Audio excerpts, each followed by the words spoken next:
profecia e me faça subir aquele que eu te disser. Respondeu-lhe a mulher: bem sabes o que fez Saul, como iluminou da terra os médiuns e adivinhos, porque pois me armas cilada a minha vida para me matares. Então Saul lhe jurou pelo Senhor, dizendo: tão certo como vive o Senhor, nenhum castigo te sobrevirá por isso. Então lhe disse a mulher: quem farei subir? Respondeu ele: faze-me subir Samuel. Vendo a mulher a Samuel, gritou em alta voz. E a mulher disse a Saul: por que me enganaste? Pois tu mesmo és Saul. Respondeu-lhe o rei: não temas. Que vês? Então a mulher respondeu a Saul: vejo um Deus que sobe da terra. Perguntou ele: como é a sua figura? Respondeu ela: vem subindo um ancião e está envolto numa capa. Entendendo Saul que era Samuel, inclinou-se com o rosto em terra e se prostrou. Samuel disse a Saul: por que me inquietaste fazendo-me subir? Então disse Saul: muito angustiado estou, porque os filhos teus guerreiam contra mim, e Deus se desviou de mim, e já não me responde nem pelo ministério dos profetas, nem por sonhos. Por isso te chamei, para que me reveles o que devo fazer. Então disse Samuel: por que pois a mim me perguntas, visto que o Senhor te desamparou e se fez teu inimigo? Porque o Senhor fez para contigo, como por meu intermédio ele te dissera: tirou o reino da tua mão e deu ao teu companheiro Davi. Como tu não deste ouvidos à voz do Senhor, e não executaste o que ele, no furor da sua ira, ordenou contra Amaleque, por isso o Senhor te fez hoje isto.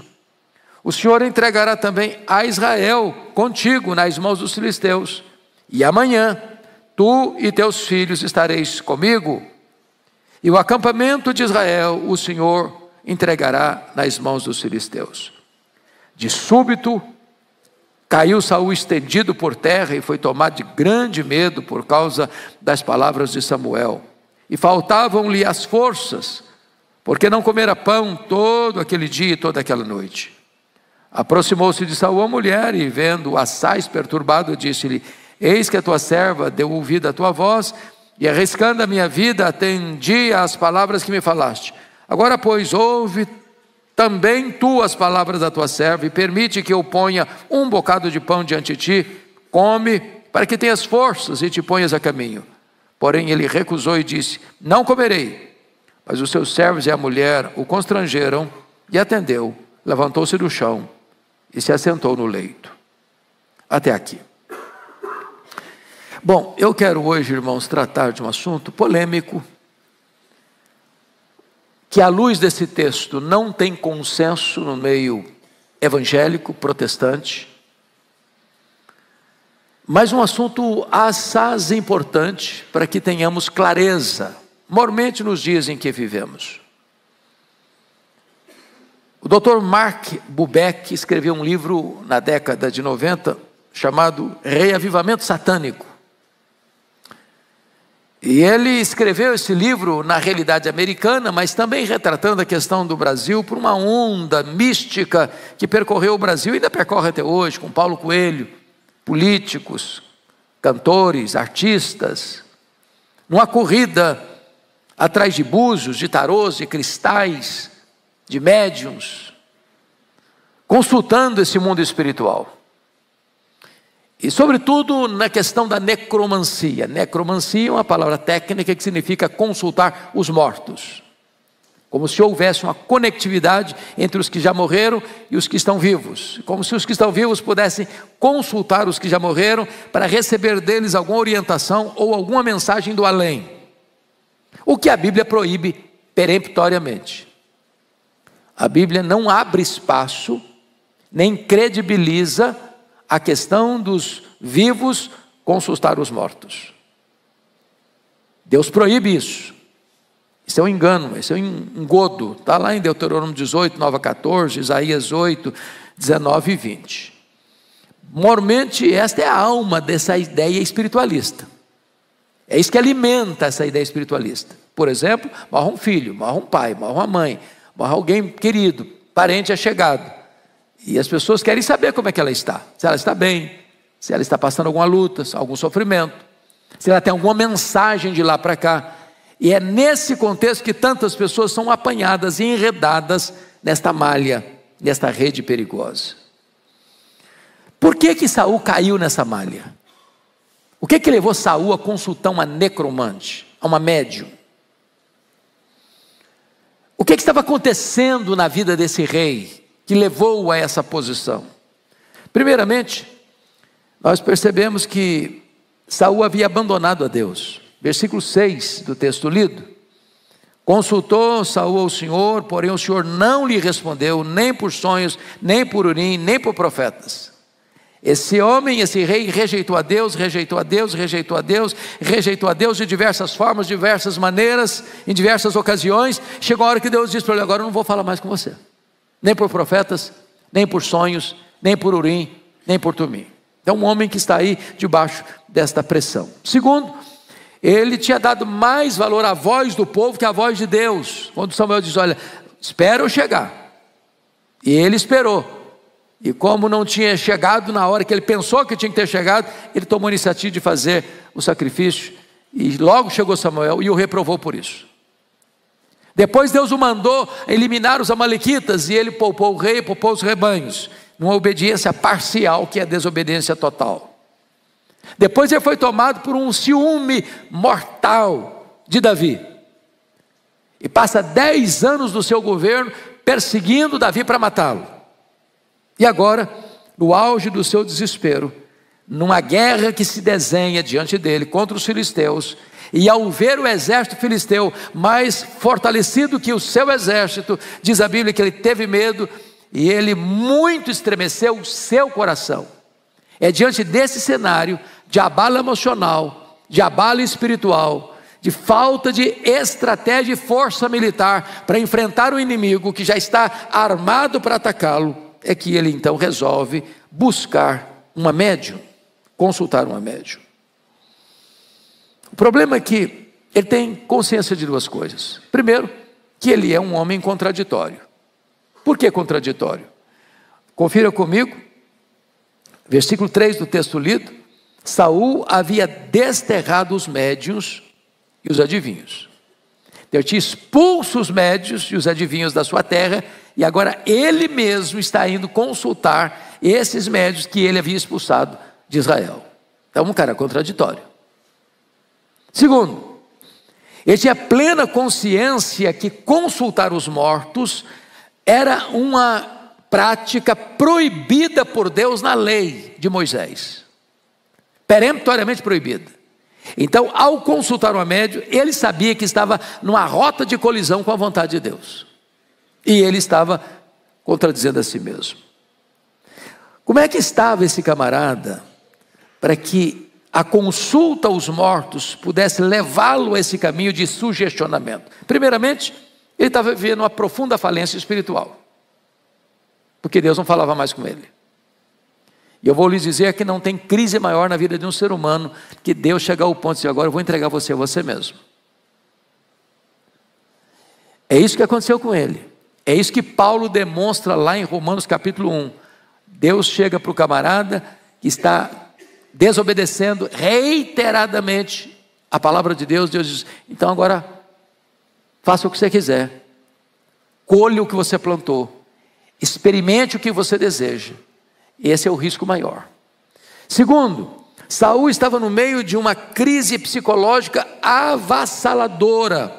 O versículo 5 nos informa: vendo Saul o acampamento dos filisteus, foi tomado de medo, e muito se estremeceu o seu coração. Então, um camarada abalado emocionalmente, psicologicamente, completamente confuso, perturbado. Ele está em crise espiritual, ele está em crise emocional, ele está em crise psicológica. Mas ainda, ele está vivendo uma espécie de esgotamento físico. Olha comigo o versículo 20 desse texto. Está escrito assim, parte B: e faltavam-lhe as forças, porque não comera pão todo aquele dia e toda aquela noite. Um camarada que está debaixo de opressão espiritual, de confusão psicológica, com as forças físicas completamente debilitadas, é um camarada sugestionado a ver e crer aquilo que é perigoso para a sua vida. Então, eu gostaria que nós pudéssemos ainda olhar algumas tensões de quem se envolve com a necromancia. Primeiro, é que ele age contra a sua consciência. Toda vez que um cidadão age contra a sua consciência, ele está numa crise medonha. Porque o homem é regido por aquilo que ele crê. Assim como o homem crê, assim ele é.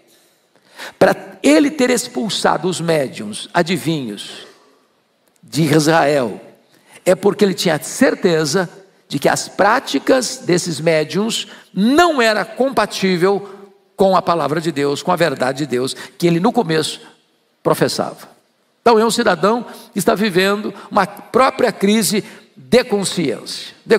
Ele torna-se mais do que isso, ele se torna um tolo também. Olha o versículo 8 comigo. Saul disfarçou-se, vestiu outras roupas e se foi, e com ele 2 homens. De noite, chegaram à casa da mulher, peço-te que me adivinhes pela necromancia e me faça subir aquele que eu te disser. O problema de Saul se disfarçar era um só. No capítulo 9, versículo 2, e no capítulo 10, versículo 23, diz que ele era o cara mais alto de Israel. Então ele era uma figurinha carimbada. Ele era rei. Ele aparecia no Jornal das 8 toda noite. A fotografia dele era estampada nos tabloides de Israel. Então qualquer criança, qualquer pessoa no território de Israel sabia identificar quem era Saul. Então quando o camarada começa a entrar pelas veredas sinuosas do pecado, ele perde a habilidade de pensar com clareza. A mente fica turva, ele se torna tolo. Mais do que isso, Saul perde completamente o temor de Deus. Confira comigo o versículo 10. Olha o que está escrito aí. Então Saul lhe jurou pelo Senhor, dizendo: tão certo como vive o Senhor, nenhum castigo te sobrevirá por isso. Ou seja, agora ele acha que ele está no controle. A mulher diz: olha, eu estou perdida, porque o Saul mandou expulsar. Agora você vem me consultar, você está querendo me enganar, você está querendo me expor, você está querendo que eu seja levado à morte. Diz: não, fica tranquila. E ele jura em nome de Deus, que a prática dela de consultar os mortos, não vai ter consequência para ela. Mas quem lhe deu essa autoridade? Quem disse para ele que ele pode jurar em nome de Deus que nada vai acontecer com aquele que transgride a palavra de Deus? De onde ele tirou essa autoridade? Que promessa é essa que ele está fazendo que ele não tem poder para cumpri-la? Então esse camarada faz esse argumento, usa esse argumento, porque perdeu o quê? Perdeu o temor de Deus. Terceiro, Saul age com insolência. Olha o versículo 8 de novo. Peço-te que me adivinhes pela necromancia e me faças subir aquele que eu te disser. Te disser. E quando ela perguntou: quem é que você quer que eu faça subir? Versículo 11. Respondeu ele: faz-me subir Samuel. Agora veja você uma coisa, vamos entender isso aqui. A Bíblia fala que Samuel, enquanto profeta de Deus, vivo, convivendo com Saul, afastou-se de Saul, em vida. Agora pense comigo, Samuel se uniria a Saul depois de morto? Se em vida ele se afastou dele? Será que Samuel tornar-se-ia contraditório depois de morto? Porque o que a Bíblia diz lá em Hebreus é que quando um crente morre, o seu espírito é aperfeiçoado para entrar na glória. O Samuel que não pecou em vida, pecaria depois de morto? Depois de morto, Samuel apostataria? Ele faria, depois de morto, aquilo que ele reprovou durante toda a sua vida? Quando o Saul diz: eu quero que Samuel venha, ele está querendo interferir num mundo que ele não tem mais nenhuma ingerência. Porque a Bíblia diz que ao homem está ordenado morrer uma só vez, vindo depois disso o juízo, ou seja, não tem influência daqui para lá, nem de lá para cá. É por isso que a Escritura diz, lá em Lucas 16, que há um abismo posto entre os que estão aqui e os que lá, de tal maneira que os que estão lá não podem passar para cá, nem os que estão aqui podem passar para lá. Há uma barreira intransponível. Quarto lugar, Saul age com credulidade excessiva. Olha o versículo 12. Vendo a mulher a Samuel, gritou em alta voz. E a mulher disse a Saul: por que me enganaste? Pois tu mesmo és Saul, replicou-lhe o rei. Não temas, que vês? Então a mulher respondeu a Saul: vejo um Deus que sobe da terra. Perguntou ele: como é a sua figura? Respondeu ela: vem subindo um ancião, está envolto numa capa. Entendendo Saul que era Samuel, inclinou-se com o rosto em terra e se prostrou. Preste atenção aqui, Saul não viu nada. A partir do verso 15, entabula-se um diálogo entre o suposto Samuel e Saul, mas não que Saul tenha visto Samuel. Ele não viu Samuel. Entendendo que era Samuel, aí o diálogo acontece. Então, ele não vê nada. É a sua credulidade tola que gera nele esta fé morta. E ele falou não com o verdadeiro Samuel, ele falou com um suposto Samuel, como veremos daqui a pouco. Quinto, Saul agiu em total desrespeito a Deus e a Samuel. Olha o versículo 15 comigo. Põe na tela, filho, para nós lermos todo o verso 15. Toda a igreja comigo, por favor. Samuel disse a Saul: por que me inquietaste, fazendo-me subir? Então disse Saul: muito angustiado estou, porque os filisteus guerreiam contra mim, e Deus se desviou de mim, e já não me responde, nem pelo ministério dos profetas, nem por sonhos. Por isso te chamei, para que me reveles o que devo fazer. Então preste atenção nisso, que Deus falou: não falo com você, não falo mais, não falo por profeta, não falo por sonho, não falo por Urim, não falo por Tumim. Agora, ele está dizendo para o suposto irmão o seguinte: eu quero que você me fale. Deus não quer falar, mas eu quero que você me fale. Pronto, quem manda que sou eu. Ele está se colocando acima de Deus, contrariando uma ordem de Deus, porque se fosse o verdadeiro Samuel que apareceu ali, Deus estaria falando para ele através de profetas, e Deus disse que não falaria com ele por meio de profetas. Então esse camarada agora se torna insolente. Ele queria usar Samuel morto para desafiar a Deus. Portanto, irmãos, esse texto, como disse, não é um texto simples. E eu vou lhes dizer por quê. Tem três interpretações básicas. Primeiro, há aqueles que pensam que esse enredo, que essa narrativa bíblica, trata-se de um embuste, que não aconteceu nada ali. Nem a mulher viu nada, nem Saul viu nada, que tudo foi sugestionamento. Assim pensa Álvaro Reis, por exemplo, e um artigo muito extenso da revista Christian Today.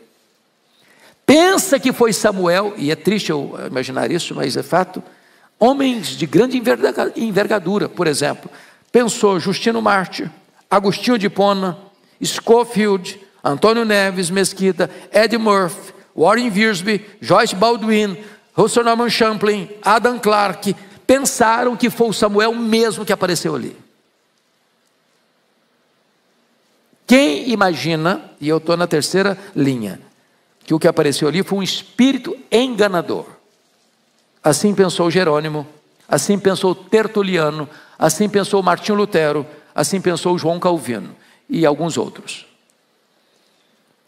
O nosso entendimento à luz do texto é que de fato aconteceu um fenômeno ali, não do verdadeiro Samuel, mas de um espírito enganador. E eu gostaria depois de levar os irmãos então a essa conclusão. Então vamos lá. Primeiro argumento, o argumento de que a Bíblia é clara em afirmar que os mortos não se comunicam com os vivos. Ora, isso é bíblico. Lembra lá de Lucas 16, 28 a 31, do rico e do Lázaro? Então, um abismo. Não dá para quem está aqui para lá, nem de lá para cá. É intransponível. E quando, na linguagem de Jesus, o rico disse: então manda a Lázaro que vai lá na casa do meu pai, porque eu tenho 5 irmãos, para eles não virem para cá. Qual foi a resposta? Eles têm Moisés e os profetas, ouçam-nos. E o que que Moisés falou? Condenou a necromancia. O que que os profetas falaram? Condenaram a necromancia. Mas ele retrucou: não, pai Abraão, se Lázaro sair dos mortos e for lá falar, eles vão acreditar. Qual foi a resposta? Ainda que ressuscitasse dentre os mortos, fosse lá, não acreditariam. Se não crê em Moisés e os profetas, não acreditariam de jeito nenhum. Para falar, tem que ressuscitar. O morto tem que ressuscitar, se é para falar com alguém que está vivo. O morto não fala com o vivo.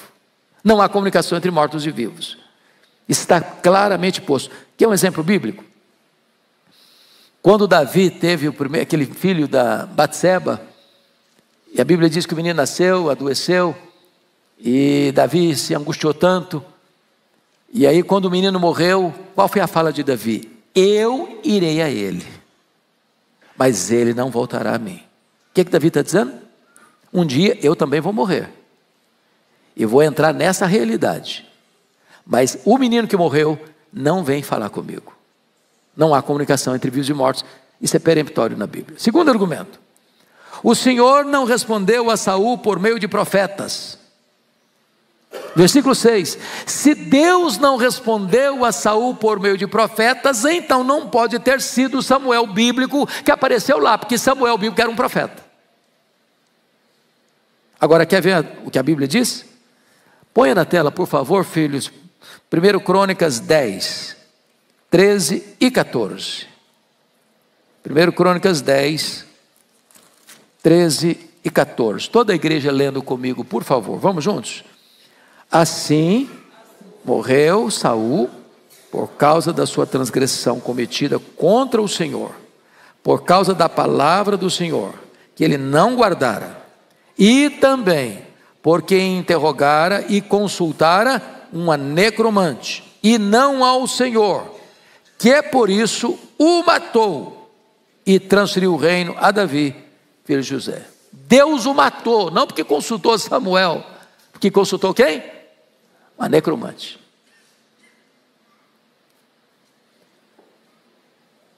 Então, entendamos mais um argumento. O argumento de que não há mudança de atitude depois da morte. O que a Bíblia diz? Se um camarada morreu na impiedade, ele ressuscita para a ressurreição do juízo. Se ele morreu piedoso, ele ressuscita para a ressurreição da vida. Agora, é impossível que alguém morreu piedoso e depois da morte ele se desvie. Porque se Samuel for um homem de Deus, e ele foi, ele dá um testemunho diante da nação, no final da vida, dizendo: se alguém tem alguma coisa contra mim, que eu roubei um boi, que eu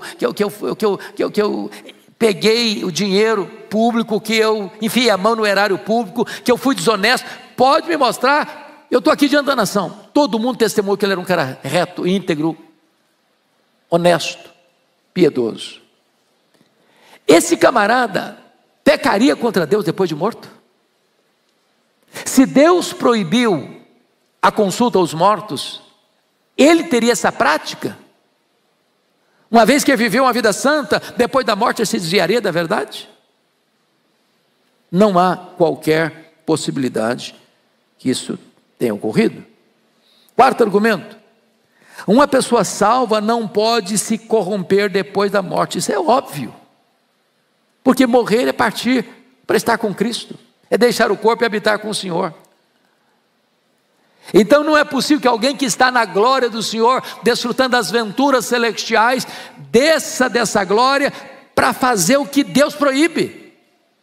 não pode ser certamente então o verdadeiro Samuel que apareceu por lá. Mas ainda outro argumento: o descanso dos salvos não pode ser interrompido para a prática do pecado. O que a Bíblia diz?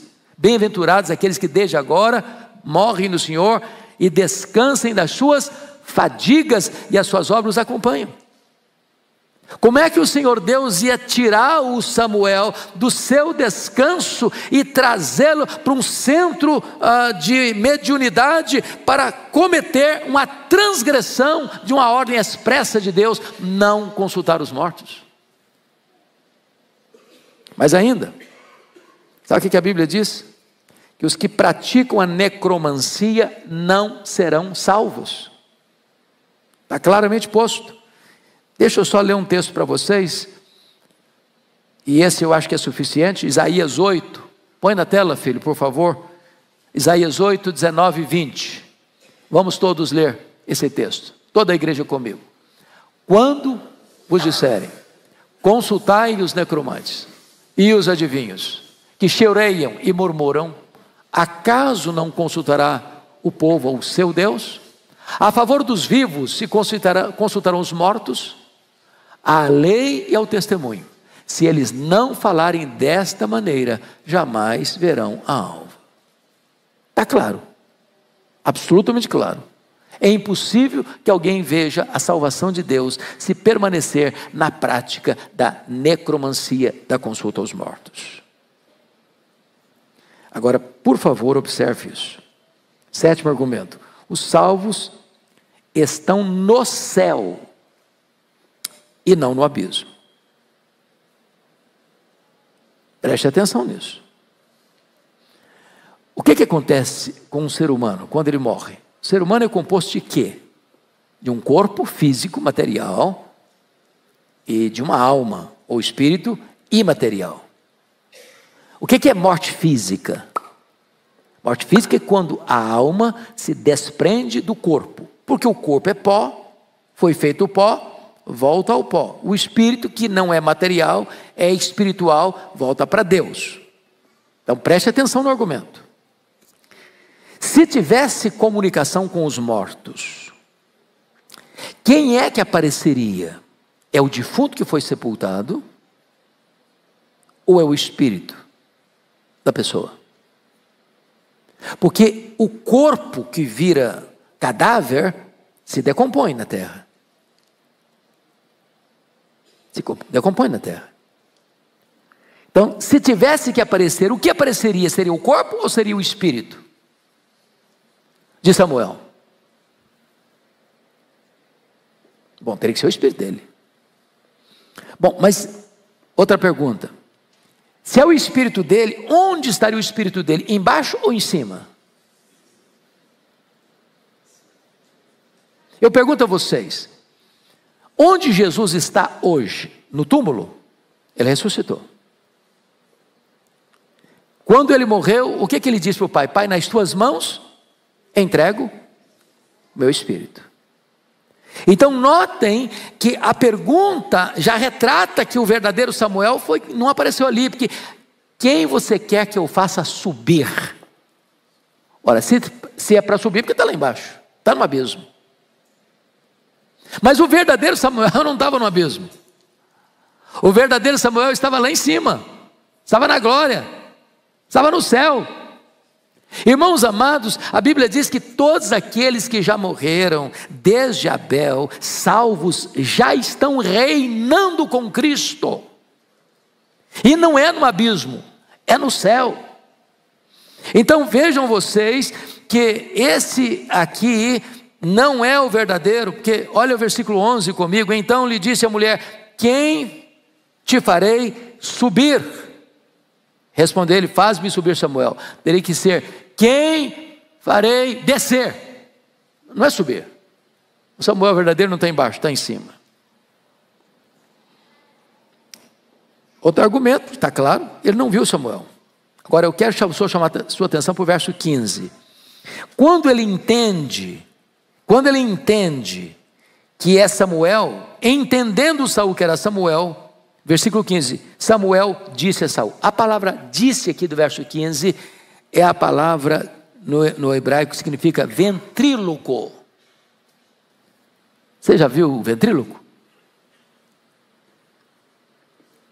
A pessoa fala pelo canto da boca, como se fosse outra pessoa falando. Então quem está falando aqui é um ventríloco, não é o Samuel verdadeiro. É um fajuto substituto do verdadeiro Samuel. Mas o argumento mais arrasador, para provar que não é Samuel, o bíblico que apareceu aqui, é que as profecias do falso Samuel não se cumpriram.